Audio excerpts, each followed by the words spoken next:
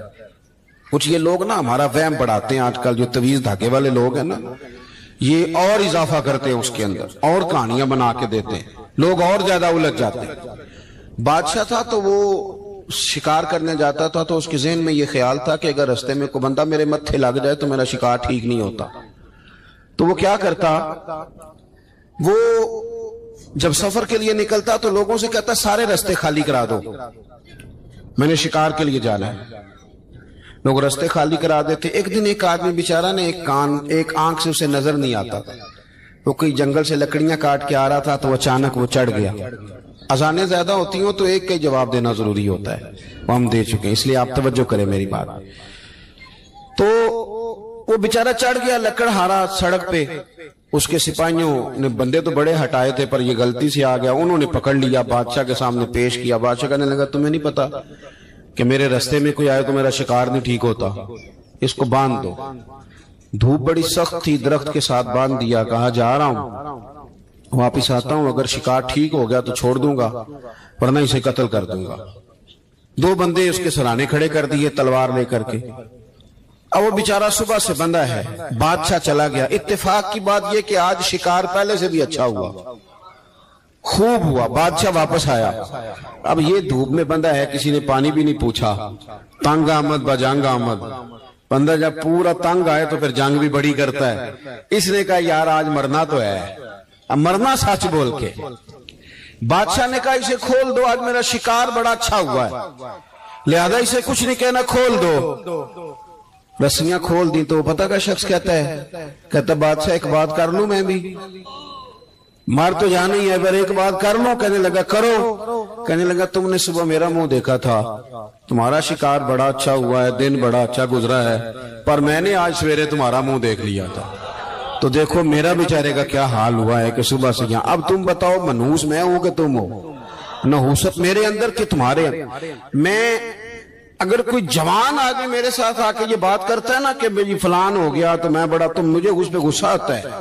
میں کہتا ہوں آپ اس عمر میں یہ کام کریں گے تو بزرگوں کو کون سہارا دے گا، ضعیفوں اور کمزوروں کو کون اٹھائے گا؟ آپ اتنی کچی باتیں کرتے ہیں۔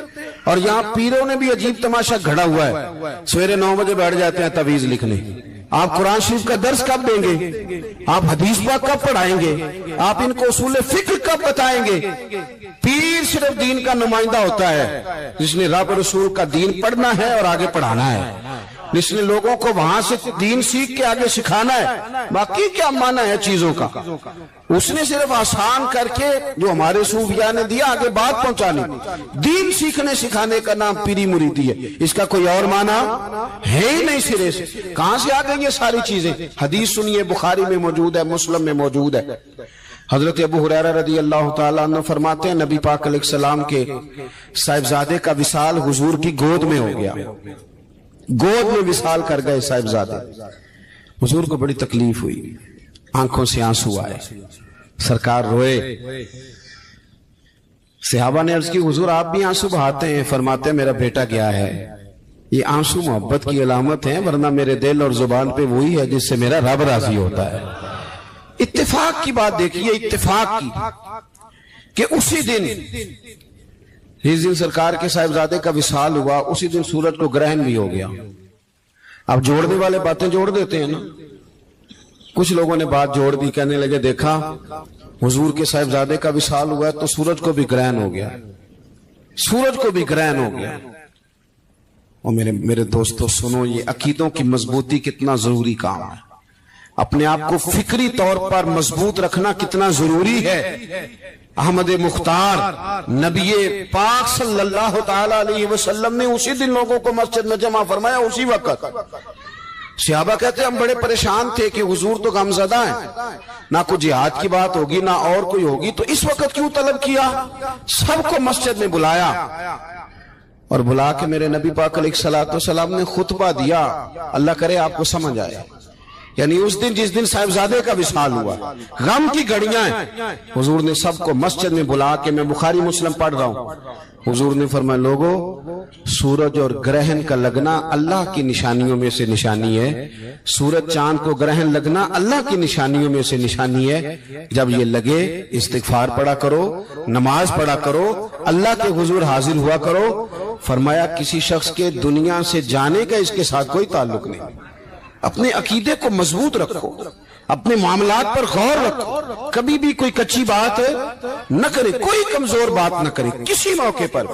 ہم تو صوفیہ کرام کے جاننے والے ہیں، اور وہ لوگ تو اتنے مضبوط تھے نظریات کے، اتنے پکے تھے، تو ہر شخص کو کہتے تھے کہ دیکھنا تیرے دل میں غیر کا خیال نہ آئے، رب رسول کا خیال رہے۔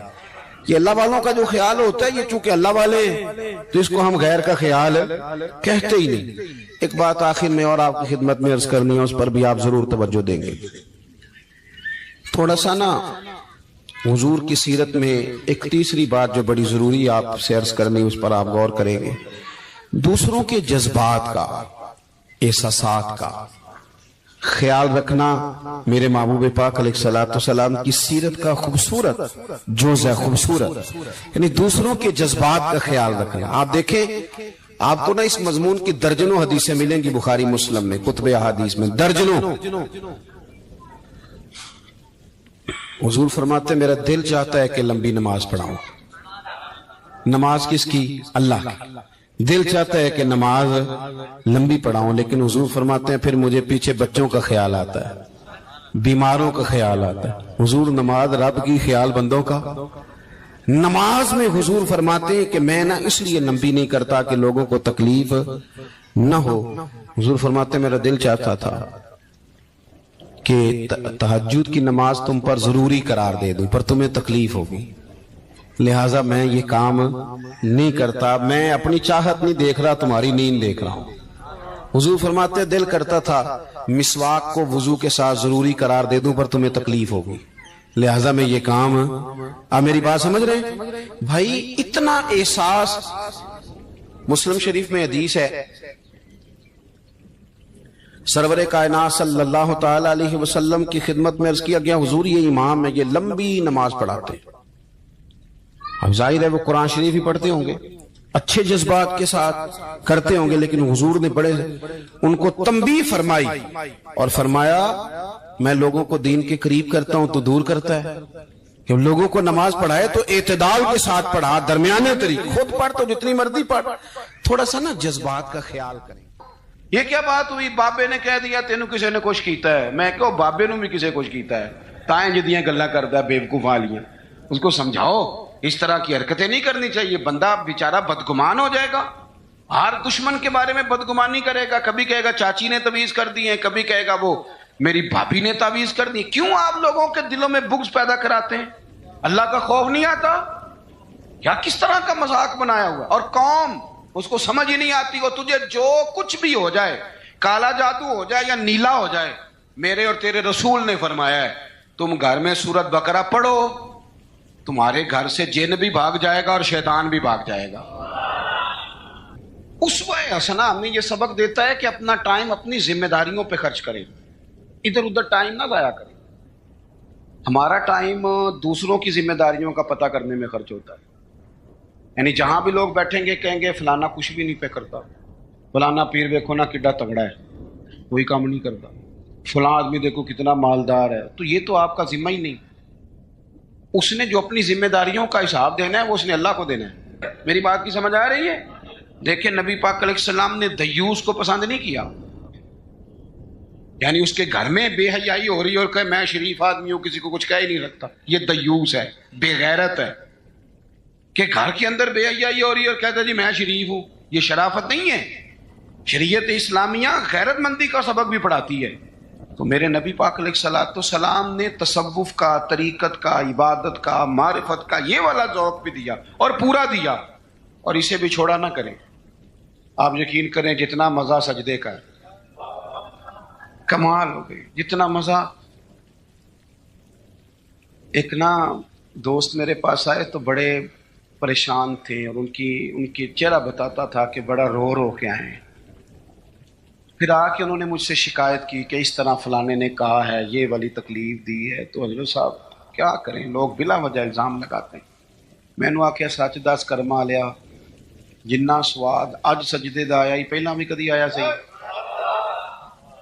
اس نے کہا نہیں۔ تو میں کیا پھر دا مطلب ہے دکھ دے چنگے ہوندے نے نا، یہ جب آئے تو بندہ سجدہ تو کھل کے کرتا ہے نا، رب کے سامنے رو تو لیتا ہے نا۔ تو اسی لیے تو اقبال نے کہا تھا نا، بچا بچا کے تو رکھ اسے، تیرا آئینہ ہے وہ آئینہ، شکستہ ہو تو عزیز تر ہے نگاہ آئینہ ساز میں۔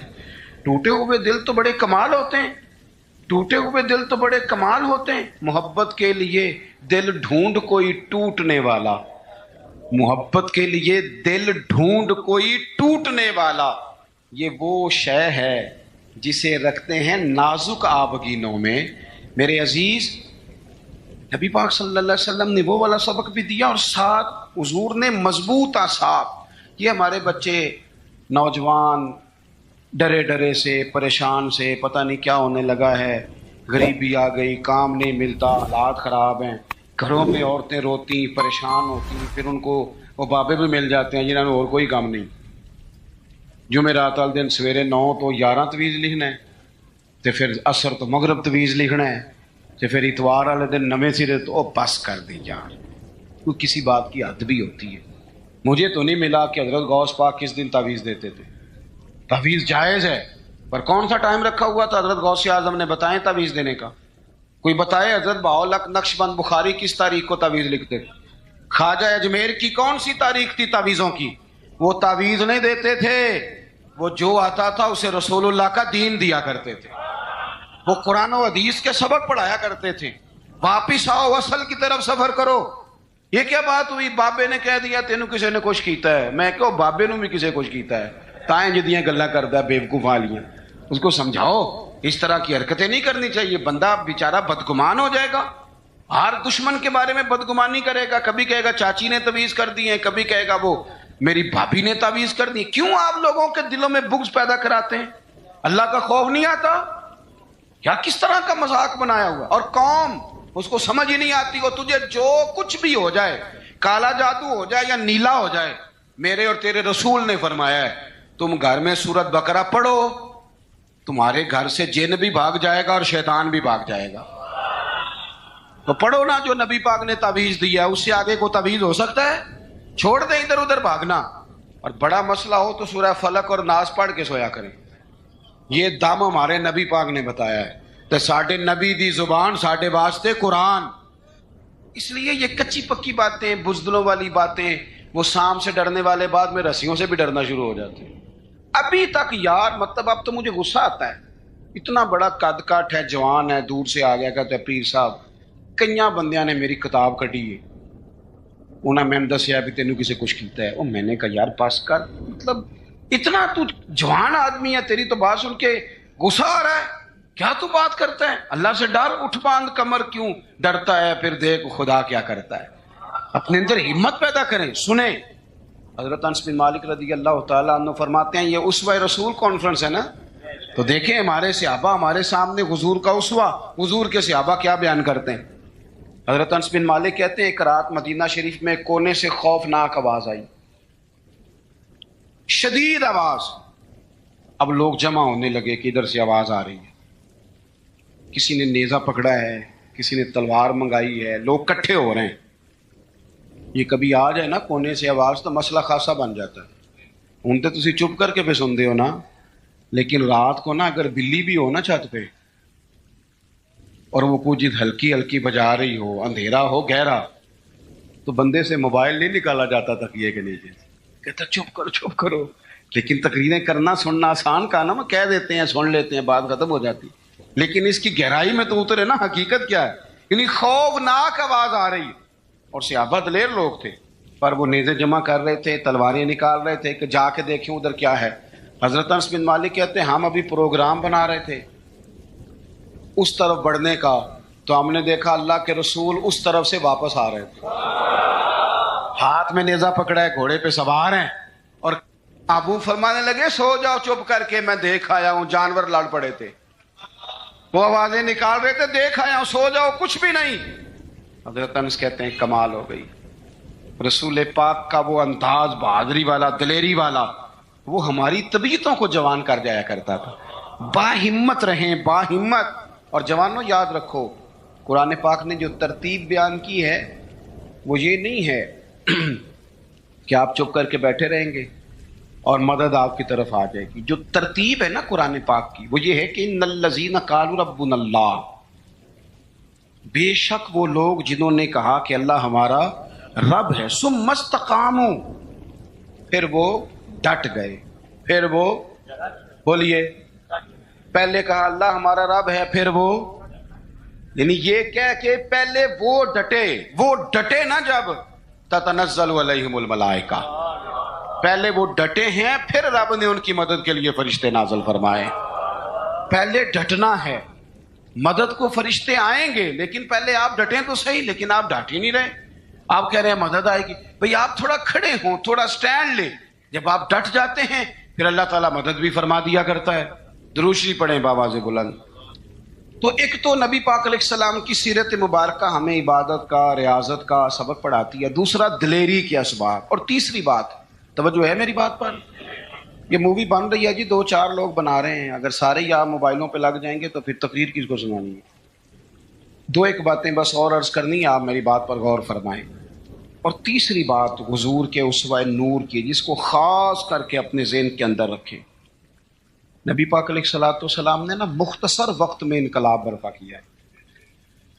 حضور کا جو تبلیغ دین کا پیریڈ ہے نا وہ صرف 23 سالوں کا ہے. کتنا؟ یعنی 40 سال کی عمر مبارک میں اعلان نبوت فرمایا، اور 23 سال آپ کو ہزاروں میں احادیث کا ذخیرہ ملتا ہے.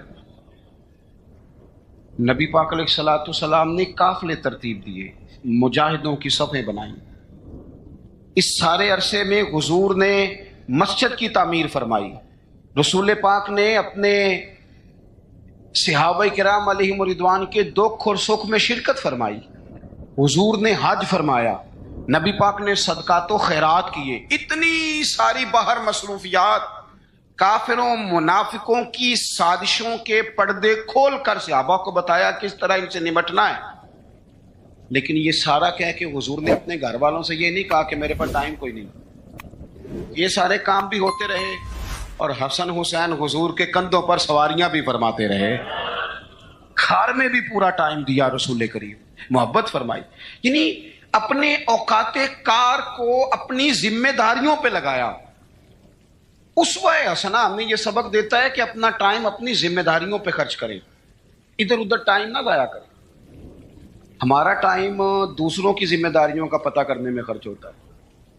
یعنی جہاں بھی لوگ بیٹھیں گے کہیں گے فلانا کچھ بھی نہیں پہ کرتا، فلانا پیر دیکھو نا کڈا تگڑا ہے، کوئی کام نہیں کرتا، فلاں آدمی دیکھو کتنا مالدار ہے. تو یہ تو آپ کا ذمہ ہی نہیں. اس نے جو اپنی ذمہ داریوں کا حساب دینا ہے وہ اس نے اللہ کو دینا ہے. آپ یہ بتائیں کہ جو آپ کے ذمہ کام لگا آپ نے کیا کہ نہیں کیا؟ آپ کی ڈیوٹی جو تھی وہ آپ نے کی کہ نہیں کی؟ جب ہم سارے اپنی اپنی ڈیوٹیاں کرنے لگ جائیں گے نا، تو میرا یہ خیال ہے چھوٹے سے ہی کام کرنے لگ جائیں نا تو بڑوں کو بھی خیال آ ہی جاتا ہے. میں اکثر نا اپنی زندگی میں ایک تجربہ کرتا ہوں کہ بچوں کو کام کہیں تو وہ نہیں کرتے. طلباء ہوں، دوست ہوں، احباب، کام کیا دیں تو نہیں کرتے. کرنا شروع کر دینا. میں نے نا مختلف ذمہ داریاں لگائیں، مسجد کی صفائی کل تو کرنا، پرسوں تو کرنا. تو آپ کو پتہ ہے کسی کی ڈیوٹی لگائیں تو پھر وہ ڈیوٹی بدلنا بھی پسند کرتا ہے. وہ کہنا مینو کام میں آئی ذرا تو کھلوئے نا میری تھان پہ. تو یہ بھی کام ہوتا ہے، ایک انسانی فطرت ہے. تو میں نے پھر سوچا کہ یار عادت ہو گئی ہے، کمال بات ہے، مسجد تو اللہ کا گھر ہے. اور حضرت بابا فرید الدین مسعود گنج شکر جیسا بڑا آدمی تو نہیں نا دوبارہ اس دھرتی پہ آئے گا. تو بابا صاحب اپنے آپ سے کہتے ہیں اٹھ فریدا ستیا، او جھاڑو دے مسیت. خود کہتے ہیں، یہ نہیں کہتے کہ جھاڑو دے مرید مسیت یا شاگرد مسیت. اٹھ فریدا ستیا تے جھاڑو دے مسیت. اوے تو ستا ہے رب جاگدا تیری ڈاڈے نال پری. اور اگر نبی پاک صلی اللہ تعالیٰ علیہ وسلم مسجد نبی بن رہی ہے، حضور اینٹیں اٹھا کے لا سکتے ہیں، تو میرا خیال ہے اور بھی کوئی پیر صاحب چھاپر تھالا کوئی کام اٹھا لیں تو کوئی مسئلہ، کوئی مشکل نہیں. اگر سرکار بہت سارے کام کرتے ہیں، لوگوں کو سبق بھی ہم یہی پڑھاتے ہیں.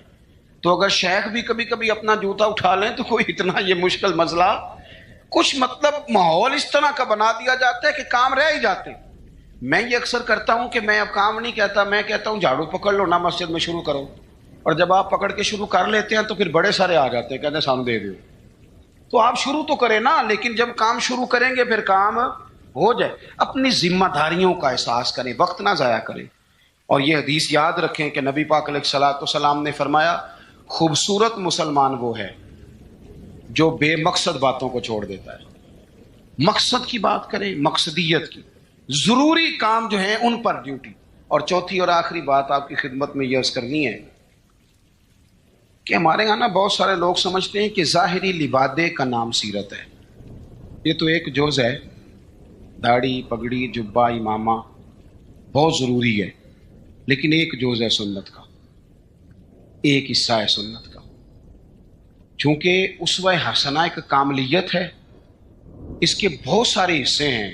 اپنے گھر والوں کے ساتھ بہترین سلوک کرنا یہ بھی سنت کا حصہ ہے۔ آپ دیکھیے حضور نے فرمایا تم میں سے بہتر وہ ہے جو اپنے گھر والوں کے حق میں بہتر ہے، اور فرمایا جا کے پوچھ لو میں تم سب سے بڑھ کر اپنے گھر والوں کے حق میں بہتر ہوں۔ یہ بھی ایک بہترین حصہ ہے، لیکن اسوہ حسنہ کا ایک بہت بڑا حصہ اور بھی ہے۔ غور کریں، میں حدیث ترمذی سے پڑھنے لگا ہوں۔ نبی پاک علیہ الصلوۃ والسلام نے حضرت انس بن مالک سے فرمایا اے انس ہو سکے نا، اور حدیث میں لفظ بڑے سونے ہیں، فرمایا اے میرے بیٹے انس، یا بنیا، اے میرے بیٹے انس، اگر ہو سکے تو صبح اس حال میں کرنا کہ تیرے دل میں کسی بندے کے لیے بغض نہ ہو، کسی بندے کی عداوت تیرے سینے میں نہ ہو۔ پاک ہوویں تے پاک ہی ملدا ہی، تے بنا پاکوں پاک نہیں ملدا، تے سارے جسم دے دھون دے نالوں اکو تولا ٹکڑا دل دا۔ سانو خاک مدینے دی